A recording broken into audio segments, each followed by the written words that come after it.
멀지 않은 장래에 10년 이내에 이런 기적의 표적 치료제가 수십 가지가 더 우리가 쓸 수 있을 그런 날이 멀지 않았습니다. 네, 이제 폐암 치료제 중에 가장 이제 대표적인 것이 EGFR 수용체 EGFR 차단제입니다. 그래서 EGFR은 에피더멀 그로스 팩터 리셉터 상피 성장 인자 수용체를 차단하는 약물입니다. 그래서 이 EGFR이라는 것이 우리 연구하면 이 단백질 구조가 이렇게 되어 있습니다. 엄청나게 복잡한 단백질 구조가 있는데 이걸 이제 워낙 복잡하니까 도식으로 이렇게 그려놨습니다. 이 암세포 표면에 우리 그냥 세포 표면이죠. 이 EGFR 수용체가 이런 식으로 되어 있습니다. 그런데 EGFR 수용체를 작동하는 그런 물질이 붙으면 이것이 작동을 해서 신호를 보내서 이런 작용을 합니다. 즉 세포 증식, 그 다음에 증식을 촉진하고 세포를 빨리빨리 하니까 암이 빨리 크겠죠.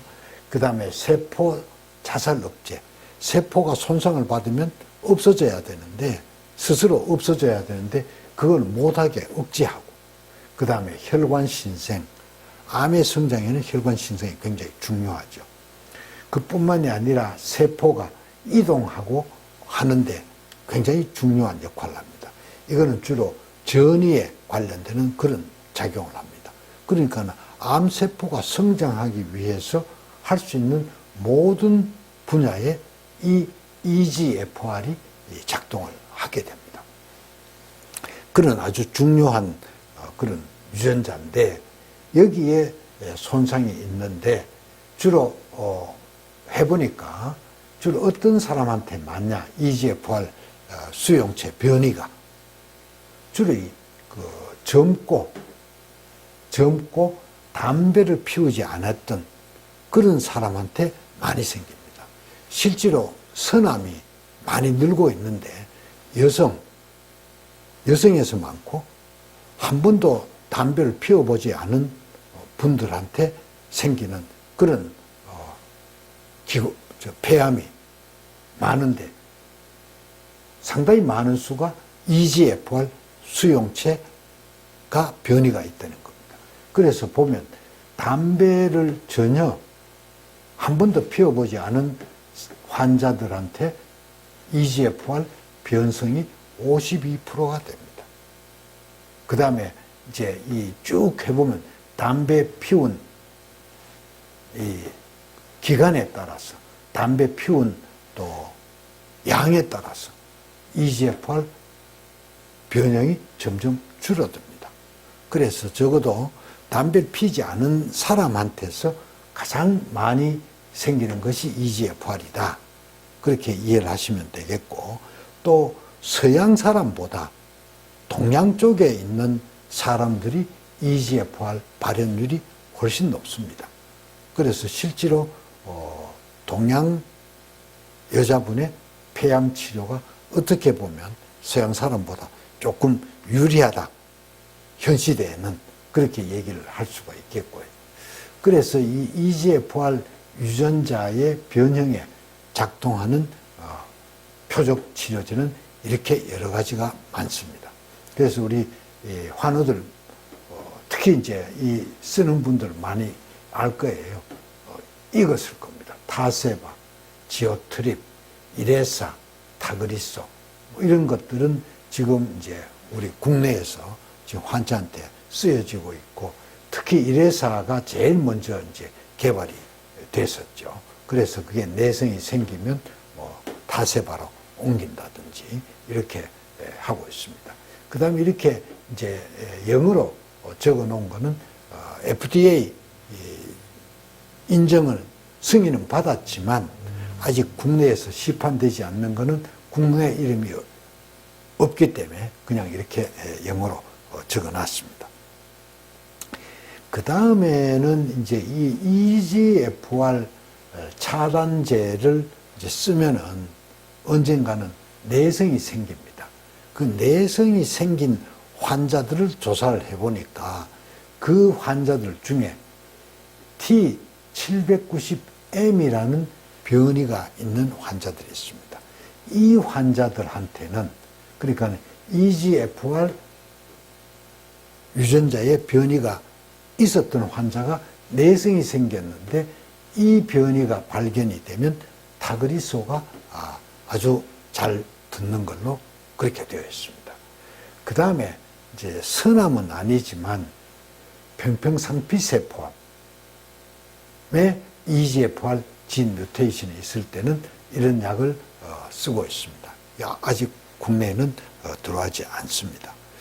그런데 일반적으로 우리가 표적 치료제는 표적을 딱 집어서 암세포의 표면에 있는 표적을 집어서 얘기하기 때문에, 공격하기 때문에 이론적으로는 부작용이 없지만 그래도 부작용은 있습니다. 그러니까 꼭 여드름 같이 이렇게, 특히 얼굴에, 피부에 여드름 같은 그런 발진이 생긴다든지 설사를 한다든지, 그 다음에 입안이 좀 화끈거리고 구내염이 좀 생긴다든지, 식욕이 없다든지, 좀 피곤하다든지, 이런 부작용이 있기는 하지만 사실은 세포독성 항암제에 비하면 이거는 사실 부작용이라고 얘기하기가 어려울 정도의 그런 가벼운 부작용이다, 이렇게 이해를 하시면 되겠습니다. 그 다음에 이제 ALK 양성 폐암입니다. 그래서 실제로 이제 이거는 이 ALK는 오히려 유전자 돌연변이라기보다는 이 ALK이라는 거하고 EML이라는 그 유전자가 다시 이 위치가 바뀌어서 그래서 생기는 변입니다. 그래서 이 ALK가 양성이 나타날 때 쓸 수 있는 표적 치료제가 또 있습니다. 젤포리, 자이카티아, 알렌산자, 알론블릭.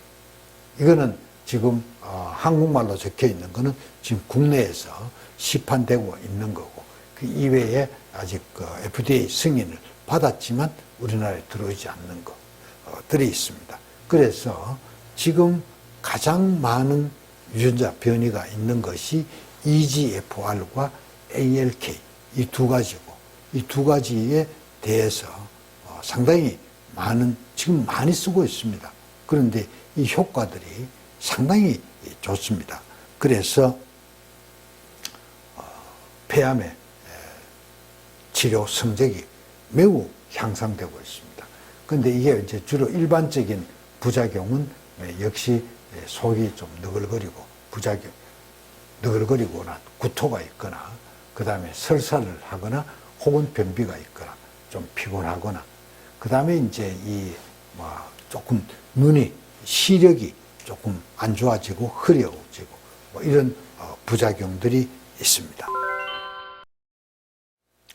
그 다음에 이제 BRAF 진 유전자의 변이가 있습니다.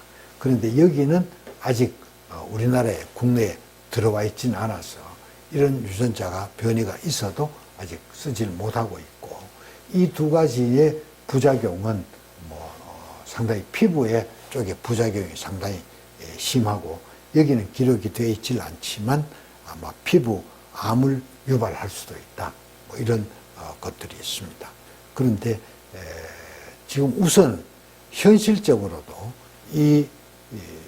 정말 암 사기 또 혹은 뇌에 전이가 가 있는 이런 환자들이 이 표적 치료를 함으로써 거의 다 소멸이 되고 완전 관해가 일어나는 경우가 매우 많습니다.